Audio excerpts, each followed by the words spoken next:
하나님 말씀은 열왕기야 13장 10절에서 13절까지입니다.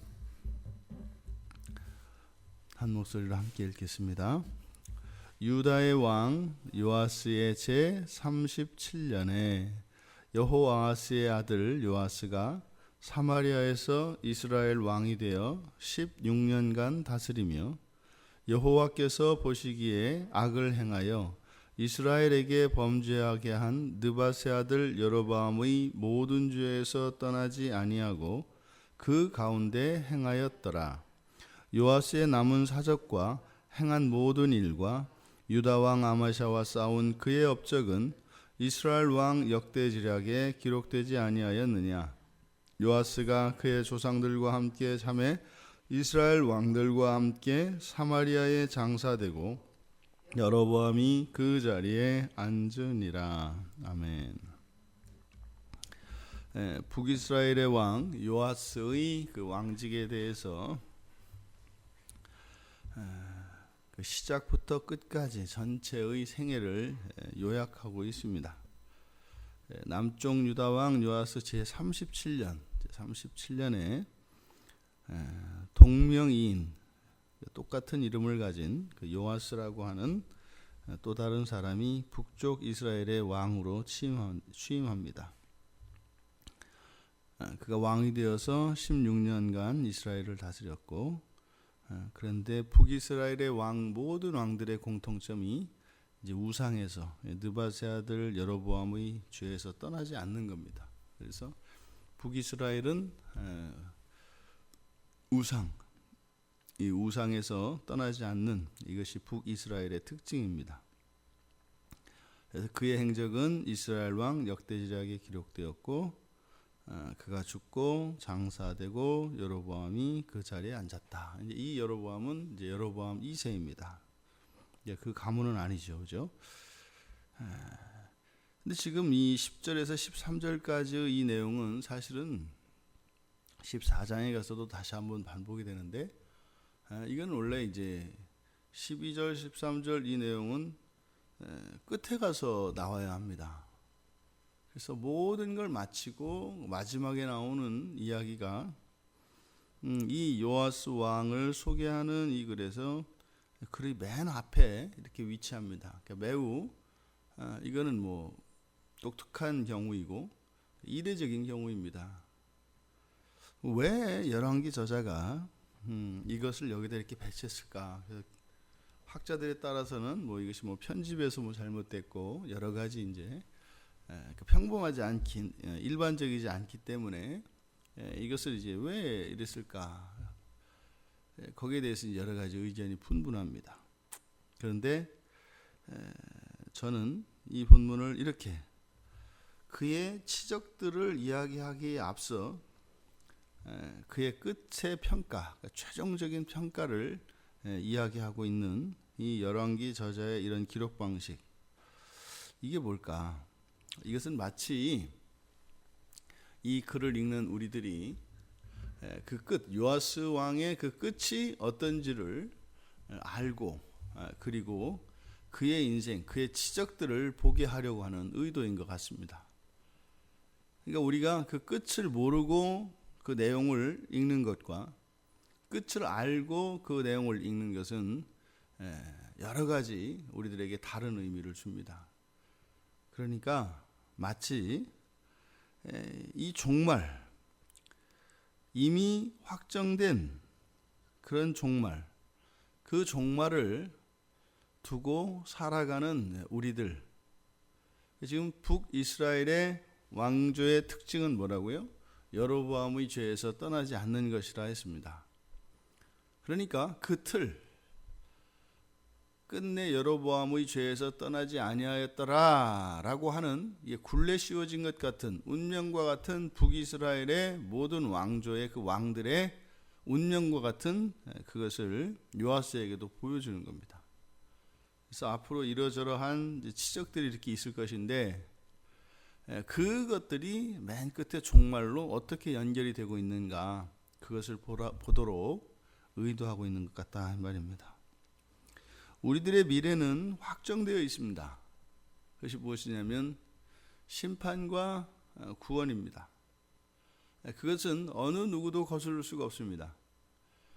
예수 그리스도를 믿는 믿음 안에 있는 자들은 구원에 이를 것이고 그렇지 않은 자들은 심판에 이르게 될 것입니다. 그건 이미 확정되어 있습니다.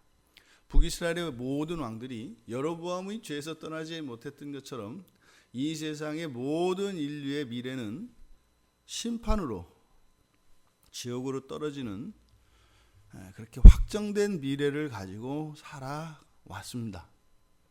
그런데 예수 그리스도께서 이 땅에 오심으로써 이제 그리스도를 좇아 그리스도를 믿는 믿음 안에 가진 사람들은 전혀 다른 확정된 미래를 가지게 됩니다. 그러니까 그 심판이라고 하는 미래 그리고 구원이라고 하는 그 확정된 미래를 가지고 있는 사람들, 이미 끝은 나 있는 그 상태에서 우리들의 인생이 되어져 간다는 것입니다. 이 종말에 대한 인식이 있고 나면 우리가 살아가는 그 인생에 대해서 전혀 다른 태도로 전혀 다른 목적을 가지고 살아갈 수 있게 됩니다. 근데 그것을 모르고 살아가는 사람들에게 있어서는 삶의 방향성, 또 삶을 살아가는 방식, 삶을 살아가는 목적, 동기, 이것들이 확정되지 않은 상태로 살아가기 때문에 그의 삶이 올곧은 삶을 살아갈 수가 없습니다. 물론 지금 여호와스의 확정된 삶, 그 여로보암의 죄에서 떠나지 못하고 그것을 행하는 것에서 돌이킬 기회죠. 그러니까 사실은 우리들은 이걸 보면서 여호와스가 좀 벗어났으면 좋겠는 거죠. 그 길에서 벗어날 수 있으면 좋겠는 거죠. 그리고 그럴 기회가 없었는지 한번 우리가 살펴볼 수 있는 거죠. 우리들이 그 마지막 날 종말을 묵상하며 종말을 생각하며 인생을 살아갈 수 있기를 바랍니다. 우리는 알 수 없는 끝을 향하여 가는 미지의 불모지로서 그 미지의 땅으로 우리가 개척정신을 가지고 가는 것이 아니라 이미 우리를 향하여 맞이하고 계시고, 맞이하는 정도가 아니라 우리를 향하여 달려오고 계시는 예수 그리스도, 그분을 향하여 우리는 가고 있다는 겁니다.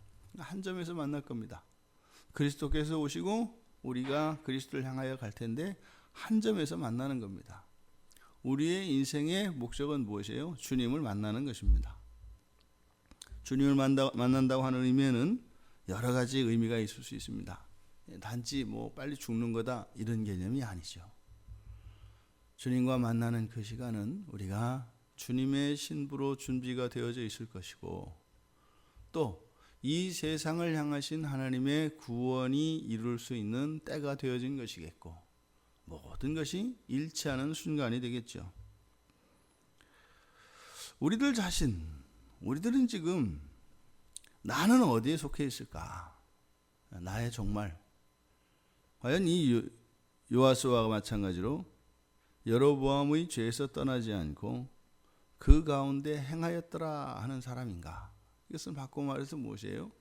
그는 끝내 예수 그리스도를 참으로 자기의 주로 인정하지 못하고 제 갈 길로 갔더라, 이런 평가를 받을 것인가?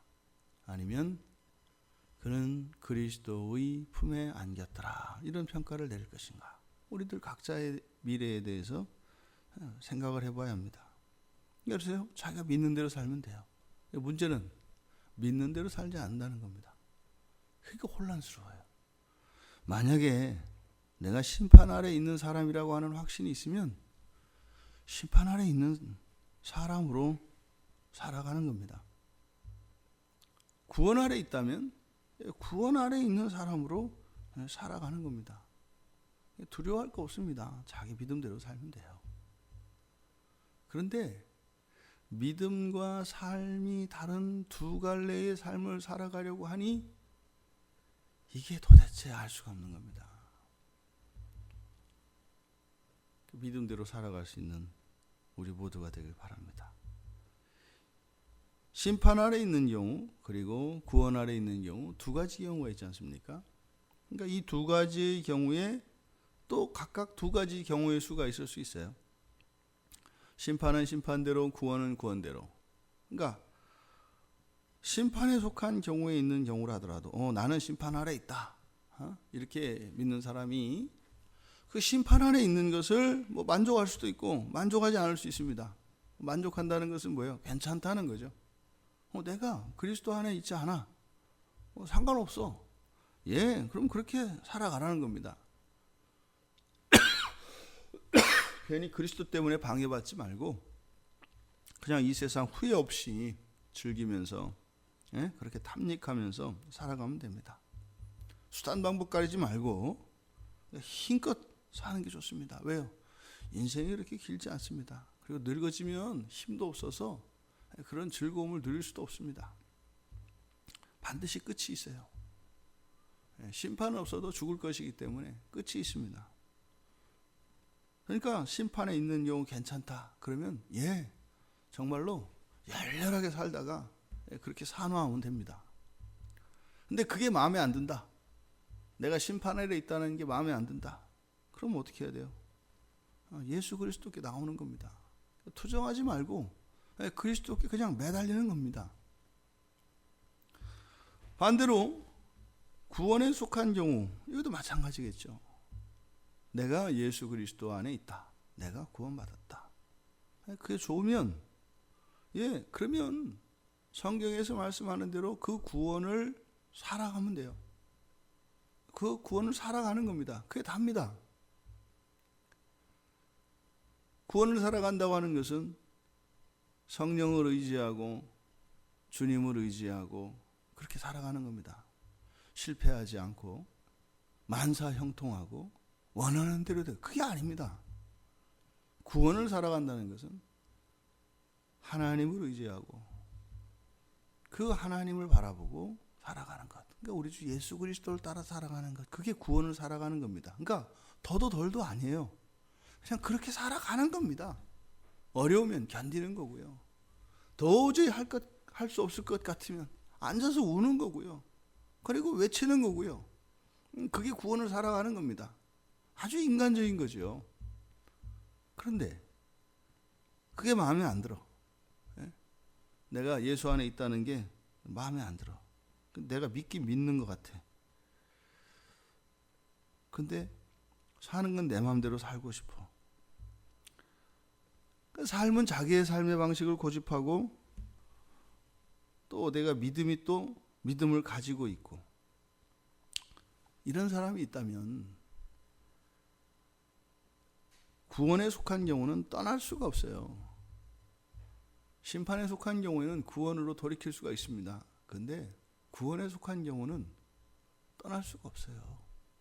주님의 사랑이 너무 질겨서요. 우리가 앙탈을 부리고 그렇게 몸부림을 치고 발버둥을 쳐도 주님은 우리를 향한 사랑을 포기하지 않아요. 끝까지 사랑하세요. 그러니까 이거는 바꿀 수가 없습니다. 그러니까 어떻게 해야 돼요? 그냥 마음 바꿔서 그 하나님 구원의 세계를 통해서 주시는 그 만족과 기쁨을 누려야 돼요. 안 돼요. 그건 바뀌어지는 게 아니라니까요. 그렇게 해봐야 나만 괴로워요. 나만. 그러니까 아이고 그럼 내가 구원 안에 들은 거니 꼼짝 못하는 거네. 꼼짝 못하는 거예요. 주님 뜻대로 그렇게 살아가야 되는 거예요. 그러니까 자꾸의 습관들과 자기의 쓸데없는 그런 고집들을 따라 살아가려고 하지 말고 왜 자꾸 이걸 하지 말라 그러나 뭐 이러지 말고 그냥 구원을 따라 살아가야 되는 겁니다. 심판 안에 있는 사람들만 바뀔 수 있어요. 결론적으로 봅니까? 하나님은 어떻게 해서든 우리를 구원하시고자 해요. 오죽 급했으면 그 독생자를 보내셔서 그렇게 비참한 십자가의 죽음을 이루시게 하셨겠어요. 우리들이 쓸데없는 짐들을 너무 많이 가지고 살아갑니다. 쓸데없는 생각들을 너무 많이 하고 살아갑니다. 우리는요 그저 믿음을 따라 살다가 인내하고 죽겠으면 울고 그리고 도와달라고 하고 그때마다 우리 삶 속에서 임하는 그 구원을 맛보며 우리가 잠깐 주님을 원망하고 주님을 불신하고 투정하고 투덜댔던 것들을 또 회개하고 돌이키고 그렇게 하면서 사랑을 키워내고, 그게 인생의 다입니다.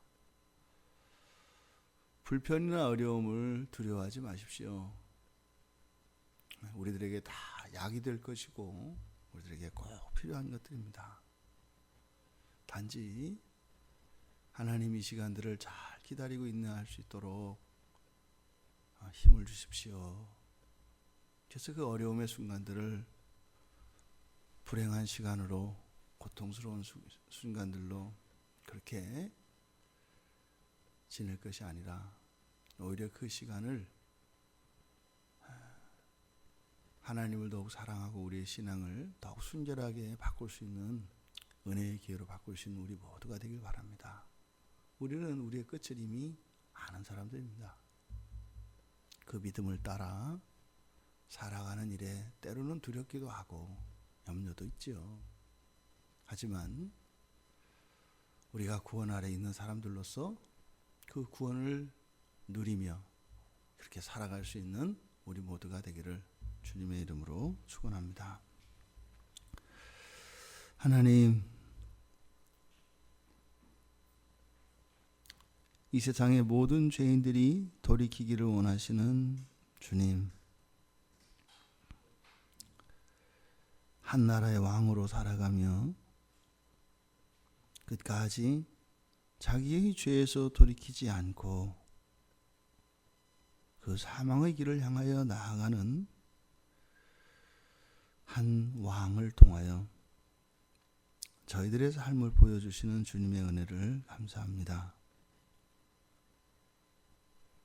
믿음을 따라 살아가게 하시고 구원을 이루기 위하여 살아갈 때 일어날 모든 일들에 대하여 두려워하거나 염려하지 말고 오직 선하신 주님, 영원히 함께 하시고 사랑하시는 주님, 그 한 분만을 바라보며 끝까지 담대하게 살아갈 수 있는 저희들이 되게 하여 주시옵소서. 감사하며 예수님의 이름으로 기도드리옵나이다.